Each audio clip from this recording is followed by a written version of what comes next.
তারা আমাদের গলায় কিছু পচা মরা আবর্জনা ঝুলিয়ে দিয়ে আমাদেরকে অনুগত বিরোধী দল করার চেষ্টা করেছিলেন। আমি যেটাতে রাজি হই নাই। ফলে তারা আমাদের থেকে কিছুটা হলেও ইন্টারেস্ট হারিয়ে ফেলেছিলেন। কাজে আপনারা যে বলছেন গ্রহণযোগ্যতার জন্য একটা প্রচার করা হয়েছে, আমরা দল বিক্রি করেছি, তারা গ্রহণযোগ্যতার জন্য, তারা দল কেনার জন্য রাজি ছিল না, গ্রহণযোগ্যতার জন্য। এই কথাটি আপনাদেরকে আমি বলতে চাই স্পষ্ট ভাষায়। যাই হোক, পরবর্তীকালে যে কোনোভাবে হোক, সরকারের গণবিধ চাপের কারণে হোক, যে কোনো কারণে হোক, সরকার আমাদের সঙ্গে নেগোসিয়েশন শুরু করলেন। কিন্তু নেগোসিয়েশনের প্রথম দিন থেকেই তাদের একটা অ্যাটিটিউড ছিল, তোমরা নাও নাও না নাও নাও যাও। তারা আমাদেরকে কোনো দর কষাকষি তেমন কোনো সুযোগ সুবিধা দেন নাই। এবং আমরা নির্বাচনের সময় হলো, আমরা নেতৃবৃন্দ বসলাম যে আমরা নির্বাচনে তখন যাব কি বাদ দিয়ে দেব। প্রশ্ন আসলো, আমাদের দল আন্দোলনে নেই, আমাদের দল নির্বাচনে যদি না যায় ভবিষ্যতে দলকে টিকিয়ে রাখা সম্ভব হবে কিনা। এবং আমাদের না না ওটা ওটা পরে বলছি, বলবো, সবই বলবো। একটু শুনো, নির্বাচনে কি বলছিলাম, তারা তখন যেটা হলো নির্বাচনের আমাদের মধ্যে আরেকটা কথা আপনাদেরকে বলে দিই, আমার ব্যক্তিগত অনুভূতি থেকে বলছি। আমরা এতদিন পর্যন্ত নিয়মতান্ত্রিক রাজনীতি করেছি। তার অর্থ রাজনীতি করব গলায় মালা নেওয়ার জন্য, না হলে মালা থাকবে না, অথবা রাজনীতি করব না। কিন্তু এখনকার রাজনীতিক চরিত্র পরিবর্তন হওয়া শুরু করেছে। এটা আমি লাস্টের দিকে সময় বলে বলবো। সেটা হলো, এখন আপনি যদি রাজনীতিতে টিকতে চান তাহলে গলায় মালা নেবেন, অথবা ফাঁসির রশি গলায় নেওয়ার জন্য প্রস্তুত থাকবেন। এই ধরনের রাজনীতির দিকে দেশ এগিয়ে যাচ্ছে। যাই হোক, আমরা সেই জন্য প্রস্তুত ছিলাম না, কাজে আমরা প্রস্তুতি নিচ্ছিলাম নির্বাচনে যাওয়ার জন্য। কিন্তু আমরা নির্বাচনের জন্য আমরা আপনাদের থেকে দরখাস্ত চাইলাম, আপনারা সিলেকশন করলাম, আমরা নমিনেশন দিলাম, আপনারা সাবমিট করলেন, উইথড্রলের ডেট চলে গেল, আমরা মাঠে প্রার্থী চলে আসলো। এগুলোকে ঠিক করবেন না, না এইভাবে চালানো যাবে। কথা শুনতে হবে, কথা বলবে না প্লিজ। তারপরে তখন পর্যন্ত আমাদের দর কষাকষির ফলাফল শূন্য। শুধু একটা দিন আমাদের বাকি থাকলো, 16ই ডিসেম্বর। 17ই ডিসেম্বর আমাদের প্রতীক বরাদ্দ, এটা আমরা ধরে রেখেছিলাম, প্রতীক বরাদ্দ না করলে নির্বাচনে যেতে পারবে না। 16ই ডিসেম্বর রাত্রে আমাদেরকে 26টার একটা তালিকা দেওয়া হলো, যে তালিকায় আমাদের একটা পর্যন্ত নেগোসিয়েশন আমরা 100 তালিকা, 70 তালিকা, 40 তালিকা, 50 তালিকা প্রায়োরিটি বেসিসে বিভিন্নভাবে দিয়েছিলাম। এগুলোর কোনো বরাদ না করে নিজের ইচ্ছা যেখানে যেখানে আমাদের ওখান থেকে কিছু নিয়েছে, যেখানে যার যেরকমভাবে মনে হয়েছে তারা 26টা তালিকা, এবং পরিষ্কার বলে দিল জাতীয় পার্টির ক্যান্ডিডেটের পক্ষে আমরা উইথড্র করলাম। সেখানে জাতীয় পার্টির ক্যান্ডিডেট ছাড়াও আওয়ামী লীগের আরও ক্যান্ডিডেট ছিলেন, বেশিরভাগ জায়গায়, শুধু দুটো জায়গায় ছাড়া বোধ হয়, এবং শক্তিশালী ক্যান্ডিডেট ছিল আওয়ামী লীগ, এবং অন্যান্য দলের ক্যান্ডিডেট ছিল। এবং অনেক ক্ষেত্রে স্পষ্ট আমরা বুঝতে পেরেছিলাম যেটা হয় আওয়ামী লীগের লোককে জেতানোর জন্য, অথবা তাদের নির্বাচিত আরেকজন আওয়ামী লীগের বাইরের লোককে নির্বাচনের জন্য তারা এই তালিকা করছে। সেই 26টা তালিকা দিয়ে প্রচার করা হলো যে জাতীয় পার্টিকে ছাড় দেওয়া হয়েছে। বাস্তবে কোনো ছাড় দেওয়া হয় না। এবং তারা বলেছিলেন যে নির্বাচন, আমরা বলছিলাম নির্বাচনে আসবো, দর কষাকষির মূল একটা কথা ছিল, আমি বলতে ভুলে গেছি, যে এই দর কষাকষি না করার কথা ছিল যে আমরা নির্বাচনে আসবো, নির্বাচন আবার সুষ্ঠু হতে হবে, নির্বাচনে প্রশাসন দলীয় কর্মীর মতো ব্যবহার করবে না, আইন শৃঙ্খলা রক্ষাকারী বাহিনী এবং নির্বাচনের সঙ্গে জড়িত ব্যক্তিরা দলীয় কর্মীর মতো কাজ করবে না। তারা বলেছিলেন আমরা একটাই শুধু সুবিধা দিতে পারি, আমাদের নৌকা মার্কা বা আমাদের দলীয় প্রতীক থাকবে না, তাহলে দলীয়করণ হবে না, আমরা বাকিটা নিশ্চিত করব। আমি এই কথাতে কনভিন্স ছিলাম না, তথাপি আমরা রিস্ক নিতে চেয়েছিলাম। কিন্তু 26টা তালিকা দেওয়ার পরে আমি বলেছি আমাদের অন্তত পক্ষে রানিং এমপি সহ আরও 10-15 জন খুব ভালো ক্যান্ডিডেট আছে যারা ফেয়ার নির্বাচনে পাশ করতে পারবে, তাদের তালিকাও নাম ঢুকাতে হবে। না হলে 16 তারিখে আমি রাতে সিদ্ধান্ত নিয়েছি, সবাইকে জানিয়েছি আমি নির্বাচনে যাব না। 17 তারিখে সকালে আমি নির্বাচন থেকে সরে আসার জন্য আমি সমস্ত প্রস্তুতি নিয়েছিলাম। তারপরে চাপ আসলো সরাসরি এবং প্রত্যক্ষ এবং পরোক্ষ। প্রত্যক্ষটা আমি ডিটেইলভাবে বলবো না, সেটা আপনারা বুঝে নেবেন। পরোক্ষ চাপ হলো যে যদি আমি নির্বাচনে না যাই তাও নির্বাচন হবে এবং নির্বাচনে জাতীয় পার্টিকে নিয়ে যাওয়া হবে। আমার নেতৃত্বে নয় বা আমার সঙ্গে যারা থাকবেন তাদের নেতৃত্বে নয়, যারা থাকবেন না তাদের নেতৃত্বে নেওয়া হবে। এবং সেটাতে আমাদের আলাপ আলোচনা করে আমরা যেটা বুঝলাম, তাতে আমাদের দল গৃহপালিত বিরোধী দল হিসেবে নির্বাচনে কন্টেস্ট করে তারা রাজনৈতিকভাবে হারিয়ে যাবে এবং আমরা আমাদের রাজনৈতিক মঞ্চ হারাবো, যাতে করে ভবিষ্যতে আমরা দেশ ও জাতির জন্য কিছু করতে পারবো না। সেই প্রেক্ষিতে আমরা নির্বাচনে যাওয়ার জন্য সিদ্ধান্ত নেই। তখন আমি বলেছিলাম আরও 10 থেকে 15টা আমাদেরকে নৌকা মার্কা উঠিয়ে দিন এবং আমাদেরকে নিশ্চিত করুন যে সব জায়গায় নির্বাচন হবে অত্যন্ত সুষ্ঠু এবং নিরপেক্ষ। তারা আমাকে কথা দিয়েছিলেন যে সেটা তারা করবেন এবং করতে গিয়ে এক পর্যায়ে শুধু আমার স্ত্রীটা দিয়ে বললেন যে বাকিগুলো প্রসেসে আছে, ঠিক আছে। এবং বাইরে প্রচার করা হলো যে আমি আমার স্ত্রীর মনোনয়নের জন্য আমি নির্বাচনে এসেছি, আমি দলকে বিক্রি করে আমি স্ত্রীর মনোনয়নের জন্য নিয়েছি। সে সময় একই সঙ্গে ঢাকার আরও কয়েকটা সেন্টার আসনের জন্য আমি তখন দাবি করেছিলাম এবং সঙ্গে সঙ্গে বলেছিলাম বাকি, এবং তারা আমাকে কথা দিয়েছিলেন এবং তখনও কথা দিয়েছিলেন সেদিন লাস্ট পর্যন্ত 17 তারিখ যে তারা চেষ্টা করবেন। পরবর্তীকালে যখন হয়নি তখন তারা বলেছিলেন আমরা দায়িত্ব নিচ্ছি এগুলো জায়গায় অবাধ সুষ্ঠু নিরপেক্ষ নির্বাচন হবে। এখন প্রশ্ন আসলো আমি আমার স্ত্রীর জন্য দল বিক্রি করে দিয়েছি। আমি একটা কথা বলতে চাই যেটা আগে কোনো সময় বলিনি। উত্তরা আমি বসবাস করি 30 বছরের বেশি সময় থেকে এবং সম্পূর্ণ সময়টা আমি উত্তরা যখন থাকতাম তখন আমি রাজনীতি করতাম। আমি এমপি ছিলাম, মন্ত্রী ছিলাম উত্তরা থেকে, সমস্ত দলের লোক আমাকে চিনত। আমি রাস্তা হেঁটে গেলে আমি 2018 সালে উত্তরা থেকে নির্বাচন করার জন্য ইলেকশন ক্যাম্পেইন পর্যন্ত করেছিলাম। তার আগেও আমি ইলেকশন করার চেষ্টা করেছিলাম এবং উত্তরাতে আমি মনে করেছিলাম এখানে আমার একটা ভালো গ্রহণযোগ্যতা আছে। আমি 2018 সালে যখন ঘোষণা করেছিলাম আমি নির্বাচন করবো এখান থেকে, রাস্তার লোকজন দোকানদাররা দাঁড়িয়ে আমাকে অভিনন্দন জানিয়েছিল। আমি যেতে হাট কেটে গেলে রাস্তার লোক জমে যেত। আমি মনে করেছিলাম এই জায়গাটায় আমাদের একটা ভালো ভালো জনসমর্থন আছে এবং আমার ওয়াইফ দীর্ঘদিন থেকে ওখানে 20-25 বছর থেকে কালচারাল অ্যাক্টিভিস্ট হিসেবে উত্তরায় পরিচিত। আমার ওয়াইফ এবং কালচারাল অ্যাক্টিভিস্ট হিসেবে পরিচিত ছিল। ফলে আমি মনে করছি এই সিটটা আমি যদি ধরতে পারি তাহলে আর একটা কথা আপনাদের বলি, বাংলাদেশের অন্য এটা হলো নাম্বার 1 সিট। বাংলাদেশের অন্য যে কোনো জায়গায় আমার অ্যাসেসমেন্ট অনুযায়ী 10টা সিটও যদি আমি পাই তার চেয়ে এই সিট বেশি মূল্যবান এই সিটের থেকে। কেননা এই সিটে এখনও আমাকে, যখন আমি রাজনীতি করছি সব সময় আমার রাজনীতির ইলেকশনে আমাকে খরচ দিতে দেওয়ার মতো প্রচুর মানুষ আছেন এবং আমি ওখান থেকে যদি এমপি আনতে পারতাম আমার দল চালানোর জন্য কোনো ফান্ডের অভাব হতো না। অফিসিয়ালি অনেক মানুষ আমাকে, ওখানে অনেক ব্যবসা প্রতিষ্ঠান, অনেক সমৃদ্ধশালী মানুষ আছে যারা আমাদের সঙ্গে ক্লোজ হতে চায়, যারা আমাদেরকে যে কোনোভাবে পৃষ্ঠপোষকতা করতে। যে বাইরে প্রচারণা হয়েছে দল বিক্রি হয়ে গেছে, কাদের সাথে 200 কোটি টাকা পেয়ে গেছেন, 300 কোটি টাকা, কাজে আমাদেরকে টাকা, আমাদের তো জিতার কোনো সম্ভাবনা নাই যেহেতু 26টা আসনের মধ্যে আমরা পাইনি, কাজে টাকার ভাগ চাই। আমাকে দিন রাত 24 ঘন্টা আমি যতক্ষণ নির্বাচন করছি সকাল থেকে বিকাল টাকা দেন টাকা দেন টাকা দেন, তারা নির্বাচনে নাই, তারা মাঠে যায় না, আমার পিছনে পড়ে আছে টাকা আদায় করার জন্য এবং আমার নামে জঘন্যতম কথা বলে বেড়াচ্ছে। এটা আমাকে শুনতে হয়েছে, সেজন্য বললাম আমি কে করেছেন না করে জানি না, ব্যাপকভাবে এগুলো করা হয়েছে। যাই হোক, নির্বাচন যখন হয়ে গেল, নির্বাচন কি হয়েছে কেমন করে হয়েছে এগুলো আপনারা সবাই দেখেছেন। আপনাদের থেকে নিয়ে আমি কথা বলেছিলাম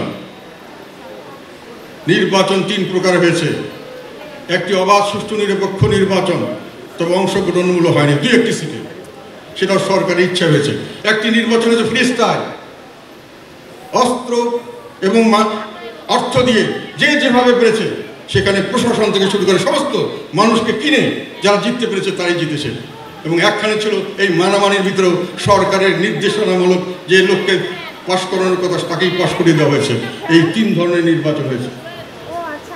সেইখানে আমাদের বেশিরভাগ যারা আমরা আশা করেছিলাম তারা জিততে পারেননি এবং সেখানে প্রশ্ন এসছে যে আমার কি দোষ পাওয়া গেল। একটা হলো আমি পয়সা নিয়ে তাদেরকে পয়সা দেইনি, আর একটা হলো যে আমি ঘুরে ঘুরে সমস্ত জায়গায় ক্যাম্পেইন করিনি। প্রাইম মিনিস্টার যেমন করেছেন, আমাকে বাংলাদেশের মাননীয় প্রধানমন্ত্রীর সঙ্গে তুলনা করা হয়েছে। উনি যেটা করেছেন আমারও সেটা করার দরকার ছিল।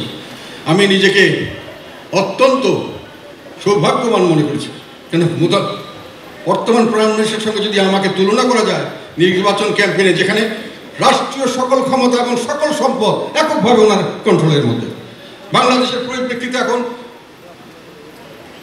হও বললে উনি যদি হও বলে বাংলাদেশের প্রেক্ষিতে সেটি তখন হয়ে যায়। সেখানে উনি কোথায় যাবেন, কিভাবে যাবেন, তার সঙ্গে আমি কম্পিটিশন করব, এটা আমাদের অনেক লোকরা বলেছেন, আমাকে ক্রিটিসাইজ করেছেন। আমার মনে হলো, আমার এক বন্ধু বলেছিলেন যে এই ক্রিটিসাইজ হচ্ছে আপনাকে যদি বলতো মাননীয় প্রধানমন্ত্রীর পোশাক আশাক ইত্যাদি ফলো করে আপনি করেন তাহলে হয়তো ভালো হতো, তবে ওটা আমার জন্য কঠিন হতো। ওই পোশাক আশাক করে তো আর আমার পক্ষে নির্বাচন করা সম্ভব, ক্যাম্পেইন করা সম্ভব। যাই হোক, তথাপি আমি আমার নির্বাচনী এলাকার আশেপাশে যেখানে মানুষে চেয়েছে সেখানে আমি নির্বাচনী ক্যাম্পেইন করেছি।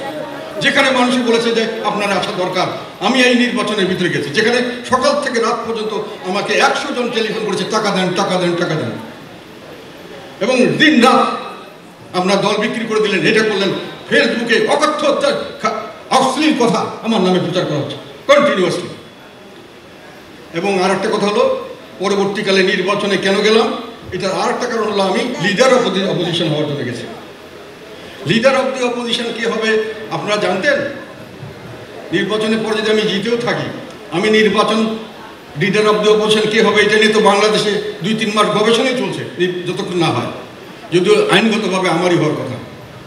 এবং নির্বাচনে আমি যদি জানতামই লিডার অফ দি অপোজিশন হব তাহলে তো অন্য কথা ছিল। আমি তো কেউই জানতো না বাংলাদেশ, এটাও প্রচার করা হচ্ছে। এবং এটাও বলি আপনাকে, আমি deputy leader of the opposition হয়েছিলাম এবং আমাকে deputy leader of the opposition থেকে নামিয়েও দেওয়া হয়েছে, কেননা আমি গৃহপালিত বিরোধী দল হতে রাজি না। ভবিষ্যতে কী হবে আমি জানি না, ওই অভিজ্ঞতা আমার আছে, কাজে ওই লোভ লালসার জন্য আমি করি নাই। এখন নির্বাচনের পরবর্তীকালে আমি যেটা বললাম, দলের মধ্যে ওই একটা কথা, টাকা বিক্রি হয়েছে, টাকার ভাগ পেলাম না, এটা নিয়ে একটা বিভ্রাট উঠেছে। মনোনয়ন বোর্ডে সিনিয়র সমস্ত নেতাকে রাখা হয়েছে, যে চেয়েছে তাকে রাখা হয়েছে, এবং সেই জেলার যে প্রধান ছিলেন, জেলা সভাপতি অথবা আহ্বায়ক, তাকেও রাখা হয়েছিল। এবং আমি তাদের মতামতের ভিত্তিতে সমস্ত মনোনয়ন দিয়েছি। কোনো মনোনয়ন আমি নিজের ইচ্ছায় দিই নাই, কাজে মনোনয়ন বাণিজ্যের প্রশ্ন আসে না। কিন্তু সেগুলো প্রচার করা হয়েছে। আমার এগেনস্টে দুর্নীতি দমন কমিশন মামলা দেওয়া হয়। আমি কোটি কোটি টাকার মনোনয়ন বাণিজ্য করেছি, আর সরকারের কাছে 200 কোটি টাকা খেয়ে মেরে দিয়েছি, পার্টিকে বিক্রি করে, এবং পার্টির লোককে জবাই করেছে, মাঠে ছেড়ে দিয়ে জবাই করেছে। কোনো লোককে আমি জোর করে ছেড়ে দেই নাই, কোনো পয়সা দেবো এই কথা কোনো ক্যান্ডিডেটকে বলি নাই। সমস্ত ক্যান্ডিডেটকে আমি জিজ্ঞাসা করেছি, তোমাদের কি ইলেকশন করার মতো অর্থ আছে? সবাই বলেছে আছে। সামর্থ্য আছে? হ্যাঁ আছে, ইলেকশন করব। তখনই ইলেকশনে দেওয়া হয়েছে। এবং তারা ইলেকশনে গিয়ে অনেকেই, আমি সবার কথা বলবো না, অনেকেই আমাদের এখান থেকে একবার টাকা চেয়ে যে ওখানে গিয়ে ওখানকার ক্যান্ডিডেটদের সঙ্গে দর কষাকষি করেছেন। এটা আমাকে ওখানকার ক্যান্ডিডেটরা বলেছেন। আমরা ইলেকশন করেছি এর আগে 2001 পর্যন্ত, 2096, 2001, 91 একক নির্বাচন করেছি। সে সময়ও আমরা জানতাম 40 থেকে 50 জন আমরা জাতীয় পার্টির ক্যান্ডিডেট ফাইট করতে পারবো। আর বাকিদেরকে আমি ঈশ্বর সঙ্গে জিজ্ঞাসা করছেন, বাকিদেরকে কেন দিচ্ছেন? বলে আরে পোস্টার লাগায় ঘোরাঘুরি করবে, জাতীয় পার্টির নামটা থাকবে। এবারও আমরা সেটাই আশা করেছিলাম, কিন্তু ওনারা পোস্টারও লাগান নাই। ওনারা কাজের মধ্যে অনেকে করেছেন প্রকাশ্যভাবে ধ্যান দরবার করে, দর কষাকষি করে বিক্রি করেছেন অনেকে। আবার কিছু হয়তো টাকা পয়সা পেয়ে আমাদের বিরুদ্ধে টেলিভিশনে এসে অকথ্য ভাষায় গালাগালি করেছে। যাই হোক, আমার কথা হলো সত্য সত্যই থাকে, মিথ্যা মিথ্যাই থাকবে। তবুও আমার মনে হয়েছে যে আপনাদেরকে ডেকে এই কথাগুলি বলা আমার দরকার ছিল। এখন যে রাজনীতি দাঁড়িয়েছে, আপনাদেরকে একটা কথা বলে, আমি সংসদে বলেছি, নির্বাচন গ্রহণযোগ্য হয় নাই না, এখনো হয় না। আমরা না গেলেও নির্বাচন হতো, জাতীয় পার্টি হতো, সেখানে যেত, সরকারের সেই রকম প্রস্তুতি নেওয়া ছিল। এবং আমরা যদি তারা নাও যেত, শুধু জাতীয় পার্টি সর্বিকভাবে না যেত, এবং নির্বাচন গ্রহণযোগ্য না হতো তাহলে এখনকার অবস্থা এখনই থাকতো। এখন আর একটা কথা, দুঃখের কথা বলি, বিএনপি আন্দোলনে পরাস্ত হয়েছে, আমি তাদের দোষ দিই না। আমি সহানুভূতিশীল, দেশের স্বার্থে তারা কিছু কাজ করতে চেয়েছিল, তারা সফল হয়নি, কিন্তু তারা খুব সুন্দরভাবে তাদের দোষটা আমার ঘাড়ে চাপিয়ে দিয়েছে। আমি এত বিশাল নেতা, আমি নির্বাচনে না গেলে নাকি দেশের ভবিষ্যৎই চেঞ্জ হয়ে গেছে। আমি নিজেকে এত বড় নেতা মনে করি না। আমি স্পষ্ট ভাষায় বলতে চাই, আমি নির্বাচনে যাই আর না যাই, নির্বাচন গ্রহণযোগ্য হোক আর না হোক, যে পরিস্থিতিতে এখন আছে, এখন গ্রহণযোগ্য হয় নাই, সেই রকমই থাকতো এবং এইরকমই দেশ চলতো, এইভাবে সরকার চলতো। কাজেই আমাকে দোষ দিয়ে নিজের দোষ ঢাকার চেষ্টা করবেন না। বিএনপি জামাত দিনরাত আমি বেঈমান, আমি গেলাম জন্যই নির্বাচন হলো, আমি না গেলেই নির্বাচন ভণ্ডুল হয়ে যেত, তারা আবার ক্ষমতা আসতেন, ইত্যাদি ইত্যাদি ইত্যাদি। এগুলো হলো নিজেদের দোষ থাকার জন্য আমার কাছে দোষ দেওয়া। যেটা বলেছিলাম সংসদে, আমি বলেছি যে নির্বাচন ভালো হয় নাই। সংসদে আমি বলেছি এই পরিস্থিতিতে সামনের দিকে কোনো দল রাজনৈতিক দল হিসেবে টিকতে পারবে না, আমাদেরকে তারা কোনো স্পেস এখনো দিচ্ছে না। আমরা নির্বাচনে যাচ্ছি, নিয়মতান্ত্রিক পথে আন্দোলন করার চেষ্টা করছি, সরকারের বিরুদ্ধে কথা বলছি, ভোট দেওয়ার চেষ্টা করছি, আমাদেরকে কোনোখানে দাঁড়াতে দেওয়া হচ্ছে না, ভোটও দেওয়া হচ্ছে না, আমাদের জেরো করে দেওয়ার চেষ্টা করা হচ্ছে, আর অপপ্রচার করে, আর বিএনপিকে তো মাঠে নামতেই দেওয়া হচ্ছে না। আর এখন থাকছে শুধু আওয়ামী লীগ। আওয়ামী লীগের কথা আমি বলি, তারা আমার বিশ্বাস মতে তারা একটা একদলীয় শাসন ব্যবস্থা চালানোর চেষ্টা করছে। একদলীয় শাসন ব্যবস্থা মানে হলো একজন সুপ্রিম লিডার থাকবেন, একজন সুপ্রিম লিডার থাকবেন, উনি সব কিছু জবাবদিহিতার ঊর্ধ্বে, এবং সেখানে উনি ভোট করলেও করতে পারেন, নামকান বাস্তে না করলেও থাকবেন উনি। এটা হলো একদলীয়, এবং তারপরে যারা নির্বাচিত হবে ওনার অনুমতি নিয়ে নির্বাচিত করতে হবে। যদি সঠিক নির্বাচন হয় তাহলে তারা প্রথম আনুগত্য হবে সুপ্রিম লিডারের কাছে, তারপরের আনুগত্য হবে জনগণের কাছে। কিন্তু যদি সেই নির্বাচন কারচুপির নির্বাচন হয় তাহলে তার প্রথম আনুগত্য থাকবে সুপ্রিম লিডারের কাছে, দ্বিতীয় আনুগত্য থাকবে সুপ্রিম লিডারের কাছে। এই ধরনের একটি সিস্টেম তৈরি করার জন্য আওয়ামী লীগ কাজ করছে। তারা আমাদের মতো দলকে গৃহপালিত বিরোধী দল যদি আমরা হতে চাই তাহলে তাদের কোনো আপত্তি নাই। কাদের সাথে বিশ্বাস করি না, উনি গৃহপালিত হতে রাজি হবেন না। কাজেই পচা সরা মরা এগুলোকে নিয়ে, আবর্জনা নিয়ে ওনারা গৃহপালিত বিরোধী দল তৈরি করার চেষ্টা করছেন, এবং সেখানে টবের মধ্যে গাছ, মাটির ভিতরে যার শিকড় নেই সেই সমস্ত দলকে ওনারা সামনে রাখবেন। কিন্তু একটা কথা আপনাদের বলতে চাই, যারা এইসব দলের দিকে ঝুঁকে যান তাদের পরিণতি কি হয়েছে এবার ইলেকশনে দেখেছেন। কিংস পার্টিগুলো কি হয়েছে, এগুলো তো কথা ছিল গৃহপালিত বিরোধী দল হবে, তাদের অবস্থান কি? 14 দলীয় জোটের কি অবস্থান? আর যারা মিত্র ছিলেন আওয়ামী লীগের গৃহপালিত মিত্র, সেই মিত্রদের কি অবস্থা হয়েছে? তারা হারিয়ে গেছে। কাজে সত্যিকার অর্থে জনগণের উপর ভরসা রেখে রাজনীতি করতে হবে, এবং সেই রাজনীতিতে সামনের দিকে যে কথাটা আমি বললাম, সংসদে বলেছি কোনো রাজনৈতিক দল টিকবে না, এবং তার ফলে দেশে একটা চরমপন্থার আবির্ভাব হতে পারে। এবং সামনের দিকে রাজনীতিতে যখন মানুষ দেখবে স্বাভাবিক হিসাবে রাজনীতি কাজ করে না, জনগণ ভোট দিতে পারে না, ভোট দিয়ে সরকার পরিবর্তন করতে পারে না, তখন মানুষের চরমপন্থার দিকে, তখন রাজনীতি হবে হয় মালা না হয় ফাঁসির রশি। এটা যারা গ্রহণ করতে পারবে তারা এই রাজনীতি সাকসেসফুল হতে পারবে। আমরা দেশকে ওই ধরনের চরমপন্থার দিকে নিয়ে যেতে দিতে চাই না। এখনো আমরা মনে করি এটার থেকে উদ্ধার পাওয়া সম্ভব যদি সরকারের মধ্যে এতটুকু শুভবুদ্ধির উদয় হয়। কিন্তু আমরা এখন পর্যন্ত তার কোনো ভরসা দেখছি না। এখন পর্যন্ত সরকার, এই বর্তমান সরকারকে আমি কোনো রাজনৈতিক দল মনে করতে পারছি না। তারাও এখন রাজনৈতিক চরিত্র হারিয়েছে। রাজনৈতিক দলের একটা গণমুখী কর্মসূচি থাকবে, একটা গণমুখী তাদের এই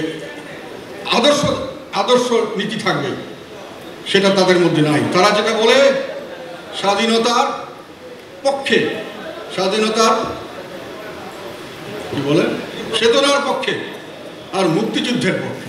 মুক্তিযুদ্ধ হয়েছিল বৈষম্যের বিরুদ্ধে, বৈষম্যের বিরুদ্ধে মুক্তিযুদ্ধ হয়েছিল। আমরা পাকিস্তানিদেরকে বৈষম্য করার জন্য 21-এর ভাষা সৈনিকরা জীবন দিয়েছিল বৈষম্যের বিরুদ্ধে, যে রাষ্ট্রভাষা বাংলা না হলে চাকরি বাকরি পাবো না, আমাদেরকে নিচের দিকে ফেলে দেওয়া হবে, আমাদেরকে second class third class citizen করা হবে। তার জন্য মানুষ জীবন দিয়েছে। ভাষার ভালোবাসার জন্য তো দিবেই। ভাষার ভালোবাসার জন্য একজন যে কোনো মানুষ, তার সাঁওতালরা তাদের ভাষা পছন্দ করবে, মাতৃভাষাকে সবাই পছন্দ করে, আমরাও পছন্দ করি। সেই জন্য মানুষের জীবন দেয় নাই, বৈষম্যের বিরুদ্ধে যুদ্ধের জন্য দিয়েছে। আর যেটা হয়েছে, আমাদের স্বাধীনতা সংগ্রামটা কিভাবে আসলো? যখন বৈষম্যের বিরুদ্ধে আমরা 6 দফা আন্দোলনের জন্য দেওয়া হলো, আমাদের জাতির পিতা বঙ্গবন্ধু শেখ মুজিবুর রহমান সাহেব যেটা দিয়েছিলেন 6 দফা আন্দোলন, সেটা যখন জনসমর্থন পাওয়া শুরু করলো, তার প্রেক্ষিতে উনি ভোটে জিতে গেলেন এবং 6 দফা বাস্তবায়ন করতে পারেন। এই ভয়ে যখন তাকে ক্ষমতা দেওয়া হলো না এবং পরবর্তীকালে আমাদের উপর ঝাঁপিয়ে পড়া হলো, তখন মানুষ বলল বৈষম্য দূর করতে হলে লাগবে আমার নিজের দেশ, প্রজাতন্ত্র, যেটা আমরা শাসন করব, আমরা বানাবো শাসক, আমরা তাকে জবাবদিহি করব, আমরা তাকে পরিবর্তন করব, তাহলে শুধু বৈষম্য মুক্ত সমাজ দরকার, ও হবে সম্ভব। আওয়ামী লীগ কি করেছে? এখন তারা প্রজাতন্ত্রের জায়গায় রাজতন্ত্র অথবা কর্তৃত্ববাদী তন্ত্র অথবা স্বৈরতন্ত্র কায়েম করার চেষ্টা করছে। জনগণের ভোটের কোনো অধিকার নাই, ভোট দিয়ে তারা জনগণের, তার ফলে জনগণ কোনো রাজনৈতিক কর্মকাণ্ডে মানে যেটা রাজারা যে কাজ করে, মানে দেশ পরিচালনার মধ্যে জনগণের কোনো ভূমিকা নাই। তাহলে এটা যে প্রজাতন্ত্রে রাজারা রাজ্য চালানোর জন্য প্রজাদের কোনো ভূমিকা থাকে না, সেটাকে কখনোই প্রজাতন্ত্র বলা যায় না। এবং সেটাতে এই যে আমরা জনগণকে বিরাজনীতি করছে, রাজনীতি থেকে দূরে ঠরে দিচ্ছে, তারা ইলেকশনে আসতে চায় না, তারা ইলেকশনে পার্টিসিপেট করতে চায় না, ইলেকশনে ভোট দিতে চায় না, এগুলো হলো বিরাজনীতিকরণ। এখন ইউনিভার্সিটিগুলোতে সমস্ত প্রফেশনাল বডি সব বিরাজনীতিকরণ হচ্ছে, নিজস্ব লোক বসিয়ে দেওয়া হচ্ছে, তাদের নিজস্ব কোনো কাজকর্ম করতে দেওয়া হচ্ছে না। এই বিরাজনীতিকরণ হলো মুক্তিযুদ্ধের চেতনার সর্বাত্মকভাবে বিপক্ষে এবং স্বাধীনতার চেতনার সর্বাত্মকভাবে বিপক্ষে। যখন আওয়ামী লীগ প্রজাতন্ত্রের রূপ থেকে নামিয়ে দেওয়ার চেষ্টা করে, কিসের তারা স্বাধীনতার পক্ষে? কয়েকদিন আগে আমেরিকান বেসড একটা আটলান্টিক কাউন্সিল একটা রিপোর্ট দিল, তারা বললো যে স্বাধীনতার সমস্ত সূচকে অর্থনৈতিক স্বাধীনতা, বিচার বিভাগের স্বাধীনতা এবং রাজনৈতিক স্বাধীনতা সর্ববিষয়ে বাংলাদেশ পশ্চাৎগামী। তাহলে কিসের আপনি স্বাধীনতার পক্ষে? কিসের আপনার নীতি আদর্শ? এখন নীতি আদর্শের জায়গায় যে একটা গ্রুপ হয়েছে, একটা গ্রুপ যাদের কতগুলো স্পেসিফিক পার্টিকুলার পার্সন দিয়ে থাকে, তারা কিছু নেতাকে পূজা করে এবং তাদের কথা মতো চলে এবং এমনভাবে চলে যে দেশ ও জাতি তাদের কাছে বড় নয়, নিজেদের স্বার্থ সিদ্ধ করার জন্য কাজ করে। এই কাজ হয়েছে আওয়ামী লীগ, তারা রাজনৈতিক দলের চরিত্র হারিয়ে ফেলেছে। সামনের দিকে আমাদেরকে যদি রাজনীতি লিখতে হয়, তাহলে সত্যিকার অর্থেই গৃহপালিত বিরোধী দল থেকে বেরিয়ে আসতে হবে। এবারও কিন্তু আওয়ামী লীগ চেষ্টা করেছে যাতে করে আমাদের মধ্যে থেকে এমন লোককে উপরে নিয়ে আসা যারা সর্বাত্মকভাবে প্রথম আনুগত্য আওয়ামী লীগের কাছে, দ্বিতীয় আনুগত্য আওয়ামী লীগের কাছে। অনেকে পোস্টারে ছবি দেয় না, জাতীয় পার্টির নাম ব্যবহার করে না,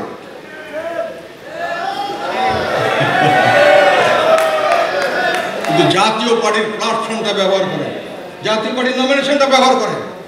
আপনাদেরকে কথা দিতে পারি, আমাকে যদি সরিয়ে দিতে না পারে তাহলে এইটা ভবিষ্যতে অ্যালাউ করা হবে না। রাজনীতি যদি করতে হয়, জাতীয় পার্টির রাজনীতি করতে গেলে জাতীয় পার্টি গ্রহণ করতে হবে, আনুগত্য থাকতে হবে জাতীয় পার্টির দিকে এবং জাতীয় পার্টির নেতাকে মানতে হবে। জাতীয় পার্টির নেতাকে যদি না মানেন, ভোটে তাকে ভোট ধরে আর একজনকে নেতা করেন, তাকে মানতে হবে।